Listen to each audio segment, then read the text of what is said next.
ശ്രീ സണ്ണിയം കബിക്കാട്, ഇതിപ്പോൾ ഒരു സമൂഹത്തിൽ, അത് ഹിന്ദു സമൂഹത്തിലോ മുസ്ലിം സമൂഹത്തിലോ ക്രിസ്ത്യൻ സമൂഹത്തിലോ എവിടെ നിന്നെങ്കിലും ആകട്ടെ, അവിടെ ഉണ്ടാകേണ്ട മാറ്റം എന്ന് പറയുന്നത് അതിനുള്ളിൽ നിന്ന്, അതിൻ്റെ പുരോഹിതരിൽ നിന്ന് ഉണ്ടാകേണ്ടതാണ് എന്നുള്ളതാണ് ഏറ്റവും പ്രധാനമായി പറയപ്പെടുന്ന ഒരു കാര്യമെന്ന് പറയുന്നത്. അപ്പോൾ അവിടെ നിന്നു തന്നെ ഉണ്ടായ, അങ്ങനെയാണ് നമ്മൾ ആവർത്തിച്ച് പറയുന്നത്, അവിടെ നിന്നു തന്നെ ഉണ്ടായ ഒരഭിപ്രായം സ്വാഭാവികമായും സമൂഹത്തിൽ വിവിധ കോണുകളിൽ നിന്നുള്ള ആളുകൾ അതിൽ അഭിപ്രായം പറയും. അതിലൊന്ന് ഒരുപക്ഷെ ആ വേദിയിൽ തന്നെ ഉണ്ടായിരുന്നത് കൊണ്ട് മുഖ്യമന്ത്രി ആയിരുന്നു, അദ്ദേഹത്തിൻ്റെ ഭാഗത്തു നിന്നല്ല അതുണ്ടാകുന്നത്. അപ്പോൾ അവിടെയാണ് ശ്രീ ടി.എസ്. ശ്യാംകുമാർ പറഞ്ഞൊരു കാര്യം. അദ്ദേഹം അതിൽ അഭിപ്രായം പറയുമ്പോൾ ഒറ്റയടിക്കതിനെ എതിർക്കാൻ കഴിയില്ല, പക്ഷെ ഉൾക്കൊള്ളാനും കഴിയില്ല എന്ന ഒരു സാഹചര്യം ഉണ്ടാകുന്നത് എങ്ങനെയാണ്? അതൊരു ഇരട്ടത്താപ്പ് വളരെ പ്രകടമാവുന്ന കാര്യമല്ലേ? എന്നോടാണോ ചോദ്യം? അത് കേട്ടില്ല. ശ്രീ സണ്ണിയം കബിക്കാട് അങ്ങോട്ടാണ്. അത് ഒരു പരിഷ്കരണത്തെക്കുറിച്ച്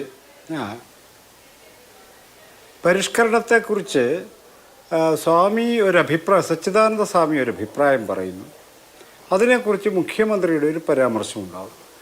ഇത് മനസ്സിലാക്കാനുള്ള ഒരു വിവേകം നമുക്കുണ്ടാവുക എന്നത് ഒരു സാധാരണ കാര്യം മാത്രമാണ്, അസാധാരണമായ ഒന്നുമില്ല. പക്ഷേ ഇവിടുത്തെ വലിയ വിവാദമാകുന്നത് ഇതിനെ രാഷ്ട്രീയവൽക്കരിച്ചു എന്ന വ്യാജേനയാണ്. ഇത് എപ്പോഴും കാണുന്നൊരു കാര്യമാണ്. ഇപ്പോൾ ശബരിമല വിധി വരുന്നതിന് തലേ ദിവസം വരെ സ്ത്രീകൾ കയറണമെന്ന് പ്രചരിപ്പിച്ച RSSകാരും BJPക്കാരും ശബരിമല വിധി വന്നപ്പോൾ കയറാൻ പാടില്ല എന്ന് പറഞ്ഞ് സമരം ചെയ്തവരാ. അതൊക്കെ അങ്ങനെയാണ്, കാലോചിതമായി അവർ ഇടപെട്ടുകൊണ്ടിരിക്കും. അത്രമാത്രം അതിനെ കണ്ടാൽ മതി. ഇതിനകത്തുള്ളൊരു പ്രശ്നമെന്ന് പറയുന്നത്, ഇതിനകത്ത് നമ്മൾ വെറുതെ വികാരപ്രകടനമൊന്നും നടത്തേണ്ട കാര്യമില്ല. നമ്മൾ വിവേകമുള്ളൊരു സമൂഹമാണെന്ന് തെളിയിക്കേണ്ട ഒരു ഘട്ടമാണിത്.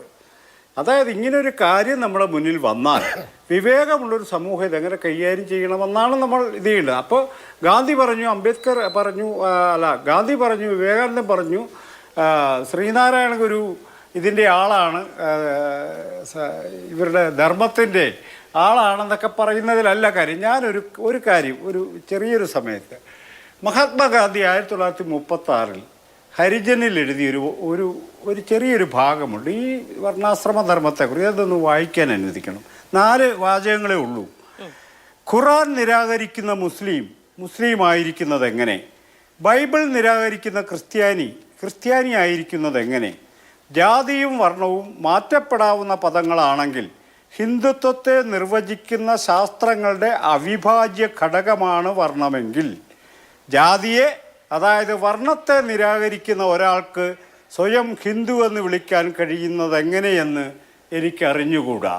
ഇത് റെക്കോർഡാണ്, ഗാന്ധി എഴുതിയതാണ്. ഇതാണ് ശ്യാംകുമാർ ഈ പറയുന്നതിൻ്റെ ഒരു യഥാർത്ഥത്തിലൊരു അടിസ്ഥാനം. ഈ പറയുന്ന കാര്യത്തിൽ ഈ ബ്രാഹ്മണ്യത്തെ തിരിച്ചു കൊണ്ടുവരുവാനുള്ള വലിയൊരു പരിശ്രമം നടക്കുന്നു. നമ്മളത് കാണാതിരുന്നു കൂടാ. ഇത് ഏതെങ്കിലും 3-4 ബ്രാഹ്മണർക്കെതിരെ പറയുന്ന കാര്യമല്ല. ബ്രാഹ്മണ്യം മനുഷ്യവംശത്തിന് മുന്നോട്ട് കൊണ്ടുപോകാവുന്നൊരു കാര്യമല്ല. ഗുരു സനാതന ധർമ്മങ്ങളെക്കുറിച്ചാണ് പറയുന്നത്. സനാതന ധർമ്മങ്ങൾ, ക്രിസ്ത്യാനി സ്നേഹത്തെയും ഇസ്ലാം സാഹോദര്യത്തെയുമാണ് ശാശ്വത സത്യമായി കാണുന്നത്, സനാതന ധർമ്മമായി കാണുന്നത്. ശ്രീനാരായണനോ ഒരു ജാതി, ഒരു മതം, ഒരു ദൈവം മനുഷ്യന് എന്നതാണ് സനാതന സത്യമായി പറയുന്നത്. അല്ലാതെ ഇവർ പറയുന്ന ആർഷഭാരത പാരമ്പര്യത്തിലുള്ള സനാതന സത്യമല്ല ഗുരു പറഞ്ഞുകൊണ്ടിരുന്നത് എന്നതിന് തെളിവുകളുണ്ട്. ഇതെന്തുകൂടെ നിങ്ങളിത് അംഗീകരിക്കാൻ വിസമ്മതിക്കുന്ന എനിക്ക് മനസ്സിലാവുന്നില്ല. മാത്രവുമല്ല, ഒരു കാര്യം കൂടി പറഞ്ഞുകൊണ്ട് ഞാൻ അവസാനിപ്പിക്കാം. ഈ പറയുന്ന ഗുരു പറയുന്നൊരു CV കുഞ്ഞിരാമനുള്ള സംഭാഷണത്തിൽ പറയുന്നൊരു കാര്യം, സ്നേഹമാണ് ഏറ്റവും വലുതെന്ന് ക്രിസ്ത്യാനിയും, സാഹോദര്യമാണ് ഏറ്റവും വലുതെന്ന് മുസ്ലിമും പരസ്പരം പോരടിക്കേണ്ടതില്ല. സ്നേഹമില്ലാതെ സാഹോദര്യം നിൽക്കില്ല, സാഹോദര്യമില്ലാതെ സ്നേഹത്തിന് അർത്ഥമില്ല. സമാനമായ വാചകം ജനാധിപത്യത്തെക്കുറിച്ച് സംസാരിക്കുമ്പോൾ ഡോക്ടർ BR അംബേദ്കർ പറയുന്നുണ്ട്. സമത്വം ഉണ്ടാകണമെങ്കിൽ സാഹോദര്യം ഉണ്ടാകണമെന്നും, സാഹോദര്യവും സമത്വവും ഇല്ലെങ്കിൽ സ്വാതന്ത്ര്യത്തിന് അർത്ഥമില്ലെന്നും പറയുന്നുണ്ട്. നമ്മൾ ജീവിക്കുന്ന ലോകത്ത് മനുഷ്യവംശം ഉയർത്തിപ്പിടിക്കുന്നത് നീതി, സമത്വം, സ്വാതന്ത്ര്യം, സാഹോദര്യമാണ്. ഇത് പ്രദാനം ചെയ്യാനായിട്ട് കഴിയാത്ത ഇവർ പറയുന്ന ഹിന്ദു സമം സനാതന ധർമ്മം എന്ന് പറയുന്ന ബ്രാഹ്മണ്യം ഒഴിവാക്കപ്പെടേണ്ടതാണെന്നുള്ളതാണ് ഈ പറയുന്നതിന്റെ പൊരുൾ. അതല്ല, അതിന് നിലനിൽക്കാൻ യോഗ്യതയുണ്ടെങ്കിൽ ആ യോഗ്യത 1, 2, 3 അക്കമിട്ട് നിങ്ങൾ പറയണം. അതല്ലാതെ വെറുതെ നമ്മൾ തർക്കിക്കേണ്ട ഒരു കാര്യവും ഇതിനില്ല എന്നാണ് എൻ്റെ അഭിപ്രായം. എന്റെ സമയം സണ്ണി സാറിന് കൊടുക്കാം.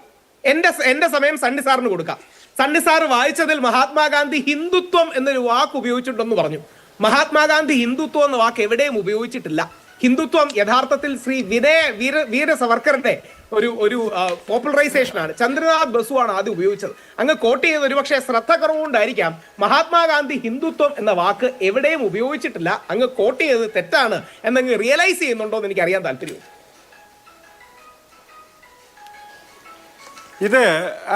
അതിനെനിക്ക് മറുപടി പറഞ്ഞേ പറ്റത്തുള്ളൂ.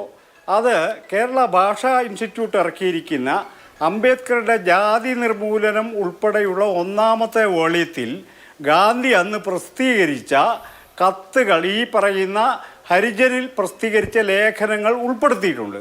അത് രാഹുലിന് നേരിട്ടെടുത്ത് വായിച്ചു നോക്കാവുന്നതാണ്. ഇതാണ് അതിനകത്ത് പറഞ്ഞ കാര്യം ഞാൻ പറഞ്ഞിട്ടുള്ളൂ. ഞാൻ ഹിന്ദുത്വ എന്ന വാക്ക് ഗാന്ധിജി ഉപയോഗിച്ചിട്ടുണ്ടോ? Yes or no? അങ്ങേക്ക് പറയാം. എന്റെ സുഹൃത്തെ, ഞാൻ പറഞ്ഞല്ലോ, നിങ്ങൾക്കത് വായിച്ചു നോക്കാം. ഇതിനെക്കുറിച്ച് മാധു പബ്ലിക്കലി ഒരു ഡിബേറ്റ് വെക്കണം. ഇനി എന്റെ അറിവ് കുറവായിരിക്കും, അല്ല ആയിക്കോട്ടെ, ഇനി എന്റെ അറിവ് കുറവായിരിക്കും. അഥവാ ഇങ്ങനെ ഹിന്ദുത്വ എന്നൊരു വാക്ക് ഗാന്ധിജി ഉപയോഗിച്ചിട്ടുണ്ടെങ്കിൽ അങ്ങയോട് പരസ്യമായി മാപ്പ് പറയാൻ ഞാൻ തയ്യാറാണ്. ഇല്ലെങ്കിൽ ഭാവിയിലെങ്കിലും അങ്ങ് ഇത് കോട്ട് ചെയ്യരുത്. ഭാവിയിലെങ്കിലും കോട്ട് ചെയ്യരുത്. ഇനി പോട്ടെ, ഇനി 2-3 പെട്ടെന്ന് തെറ്റിദ്ധാരണകൾ മാറിക്കോട്ടെ. ഇനിയും സാധാരണക്കാർക്ക് അറിയാൻ വേണ്ടിയിട്ടാണ് നിങ്ങളാ പുസ്തകം എടുത്ത് നോക്കുന്നേ. ഉപയോഗിച്ചിട്ടില്ല. ഹരിജൻ അടക്കം ഹിന്ദു ഒരുപാട് ഉപയോഗിച്ചിട്ടുണ്ട്. ഞാൻ സനാതനി ഹിന്ദു ആണെന്ന് പറഞ്ഞിട്ടുണ്ട്. പക്ഷെ ഹിന്ദുത്വം എന്നുള്ളത് വേറൊരു രാഷ്ട്രീയ ലൈനാണ്. അത് വിനായക് ദാമോദർ സവർക്കറിന്റെ ലൈനാണ്. പോട്ടെ, ഇനി 2-3 പെട്ടെന്നുള്ള കാര്യങ്ങൾ ശ്യാംകുമാർ സാർ പറഞ്ഞതിലെ തെറ്റിദ്ധാരണകളാണ്. ഒന്ന്, ദേവന്റെ റിച്വലിസ്റ്റിക് പിതാവാണ്, ദേവതയുടെ പിതാവാണ് തന്ത്രി എന്നുള്ളത് സുപ്രീം കോടതിയിലെ ഒരു വെൽ സെറ്റിൽഡ് പൊസിഷൻ തന്നെയാണ്. അതായത് ആചാര കാര്യങ്ങളിൽ അവസാന വാക്ക് തന്ത്രിയുടെയാണ്. എന്നാൽ സെക്കുലർ അഡ്മിനിസ്ട്രേഷൻ ദേവസ്വം ബോർഡാണ്. തന്ത്രി ആചാര കാര്യങ്ങൾ, കാര്യം തന്ത്രിയാണ് പ്രാണപ്രതിഷ്ഠ നടത്തുന്നത്. ഇതാണ് നമ്മൾ അറിഞ്ഞിരിക്കേണ്ട കാര്യം. വളരെ പ്രധാനപ്പെട്ട ഒരു കാര്യം പറഞ്ഞു വരികയാണ്. എനിക്ക് ഇടപെടുന്നതിൽ മാനസികമായ ബുദ്ധിമുട്ടുണ്ട്. എന്നിരുന്നാലും ഈ ചർച്ചയുടെ തുടക്കത്തിലാണ് അങ്ങ് കോടതി വിധിയെ ഞങ്ങൾ എതിർത്ത് തോൽപ്പിച്ചു എന്ന് പറഞ്ഞത്. സുപ്രീം കോടതി വിധിയൊക്കെ ഉദ്ധരിക്കാൻ അതിജീവിച്ചു എന്നാണ് പറഞ്ഞത്. കോടതി വിധി, സുപ്രീം കോടതിയുടെ വിധി അങ്ങനെ അതിജീവിക്കാൻ പാടുള്ള ഒന്നാണോ? അങ്ങനെ അതിജീവിക്കാൻ മനസ്സുള്ളവർക്ക് പിന്നെ ഈ കോടതി വിധിയും ഇതൊക്കെ ഉദ്ധരിക്കാനുള്ള ധാർമ്മിക അവകാശം പിന്നോട്ടെടുത്തല്ലോ. മാധു കണ്ടല്ലോ, സുപ്രീം കോടതി തന്നെ ആദ്യം ഒരു രാഷ്ട്രീയക്കാരും സപ്പോർട്ട് ചെയ്തില്ല. സുപ്രീം കോടതിയുടെ 4-1 വിധിയാണ് എല്ലാവരും സപ്പോർട്ട് ചെയ്തത്. പിന്നീട് എല്ലാവരും ആ നിലപാടിൽ നിന്ന് മാറി ബഹുമാനപ്പെട്ട സുപ്രീം കോടതി വിശ്വാസികളുടെ വികാരം കൂടെ കണക്കിലെടുത്ത് അവർ തന്ന വിധിന്യായം തിരിച്ചെടുത്തു. അഭിഭാഷകൻ കൂടിയാണ്. കോടതി, സുപ്രീം കോടതി, പരമോന്നത കോടതി ഒരു വിധി പറഞ്ഞു കഴിഞ്ഞാൽ പിന്നീട് ഒരു വിധി പറയുന്നവർ ഒരു നിലപാടെടുക്കുന്നത് വരെ ആ വിധി അങ്ങനെ പ്രക്ഷോഭത്തിലൂടെ അതിനൊരു സ്റ്റേ ഉണ്ടാക്കിയെടുക്കാൻ, ഞാൻ സ്റ്റേ എന്ന് ഉദ്ദേശിക്കുന്നത് സാമൂഹ്യമായ അങ്ങനെ ഒരു സാഹചര്യം ഉണ്ടോ? അത് വന്നാൽ അത് ലോ ഓഫ് ദ ലാൻഡ് എന്ന നിലയ്ക്ക് അപ്പോൾ മുതൽ ഉണ്ടാവുന്നതല്ലേ? ഞങ്ങളെല്ലാം അതിന് അറസ്റ്റ് ചെയ്തതാണല്ലോ. എന്നെ 5 തവണ അറസ്റ്റ് ചെയ്തു. 2-3 ആഴ്ചയോളം ജയിലിൽ കിടന്നു. ഞങ്ങളടക്കം ഒരുപാട് പേർ. പിന്നെ അങ്ങനെയാണെങ്കിൽ ശ്രീ രാഹുൽ സർ, ഈ പറയുന്ന സുപ്രീം കോടതിയുടെ ഈ പറയുന്ന പൊസിഷനെ കുറിച്ച് പിന്നീട് എന്തിനാണ് പറയുന്നതെന്ന് ഞാൻ ചോദിക്കുന്നത്. അതിനുശേഷമാണ് അങ്ങ് നിയമം പഠിക്കുകയും അഭിഭാഷകരൊക്കെ ആവുകയും ചെയ്തത്. സുപ്രീം കോടതിയുടെ 4-1 എന്നുള്ള വിധി ഒരു വരിയിൽ പറയാം. സുപ്രീം കോടതിയുടെ 4-1 ശബരിമലയ്ക്കെതിരായ വിധി തെറ്റായിരുന്നു എന്ന് സുപ്രീം കോടതി തിരിച്ചറിഞ്ഞു. അതിന് പ്രക്ഷോഭങ്ങൾ കാരണമായി. പൂജനീയ സർസംഘചാലകിന്റെയും നരേന്ദ്രമോദിജിയുടെയും രാഹുൽ ഗാന്ധി നിലപാട് മാറ്റിയതും ശശി തരൂർ നിലപാട് ഞാൻ ഇതൊന്നും ചോദിച്ചില്ല. ഞാൻ എന്റെ പിന്നീടുള്ള ഗതി ചോദിച്ചില്ല.